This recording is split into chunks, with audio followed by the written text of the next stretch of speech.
First இந்த recipe பண்ணுறதுக்கு stove on பண்ணி ஒரு பேனை ஹீட் பண்ணிவிட்டு இதில் 1 டீஸ்பூன் அளவுக்கு ஆயில் சேர்த்துக்கோங்க. கூடவே 1/2 டீஸ்பூன் அளவுக்கு சீரகம் சேர்த்துட்டு இது கூடவே 1/2 டீஸ்பூன் அளவுக்கு மிளகு சேர்த்துக்கோங்க.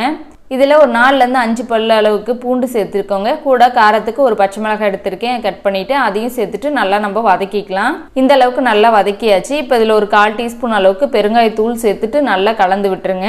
இப்போ நம்ம இதில் கீரையை சேர்த்துக்கலாம். நான் ஒரு கைப்பிடி அளவுக்கு மிளகு தக்காளி கீரையை பறித்து நல்லா க்ளீன் பண்ணிவிட்டு நல்லா வாஷ் பண்ணி எடுத்து வச்சுருக்கேன். இது உள்ளே சேர்த்துக்கலாம், தண்ணியெல்லாம் வடிச்சிட்டு சேர்த்துட்டு நல்லா இந்த எண்ணெயிலேயே ஒரு 2லேருந்து 3 நிமிஷத்துக்கு நல்லா நம்ம வதக்கி எடுத்துக்கலாம். குறைவான தீயிலேயே வச்சுட்டு இதை நல்லா நம்ம வதக்கிட்டு அதுக்கப்புறம் எடுத்து நம்ம அரைச்சிக்கலாம்.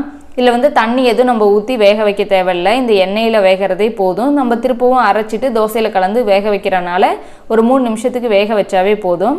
இந்த அளவுக்கு கீரையை நல்லா நம்ம வதக்கியாச்சு. இப்போ இந்த கீரைக்கு தேவையான அளவுக்கு மட்டும் ஒரு 1/4 டீஸ்பூன் உப்பு சேர்த்துக்கலாம். ஆல்ரெடி நம்ம தோசை மாவுலேயும் உப்பு போட்டிருப்போம், அதனால கீரைக்கு மட்டும் கரெக்டாக உப்பு சேர்த்துக்கோங்க.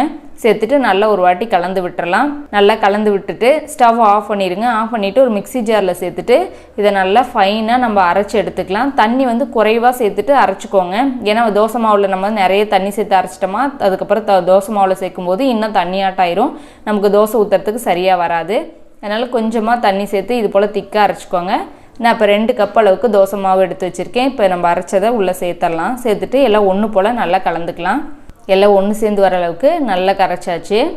இப்போ கரெக்டாக நம்ம அரைச்சனால நமக்கு கரெக்டாக இருக்குது, சரியாக இருக்குது பதம் தோசை ஊற்றுறதுக்கு. தோசை கல் நல்லா காஞ்சிட்ருக்கு. நம்ம எப்பவும் போல் இப்போ தோசை ஊற்றிடலாம். அவ்வளோதாங்க, எப்பவும் நம்ம தோசை ஊற்றுற மாதிரியே அழகாக நம்ம தோசை நல்லா மெல்லிசாவே ஊற்றி எடுத்துக்கலாம். இப்போ மேலே நமக்கு தேவையான மாதிரி நெய் அப்படி இல்லைன்னா எண்ணெய் எது விருப்பமோ நம்ம கொஞ்சமாக அதை நம்ம ஊற்றி விட்டுக்கலாம். இப்போ நல்லா ஒரு சைடு வந்ததுக்கப்புறம் திருப்பி போட்டு இன்னொரு சைடு நல்லா வேக வச்சு எடுத்துக்கலாம். நல்லா கிறிஸ்பியாக வேணும் அப்படின்னா இன்னும் கொஞ்சம் நேரம் நல்லா வேக வச்சு எடுத்துக்கலாம். ரொம்பவுமே இந்த தோசை டேஸ்ட்டாக இருக்கும்.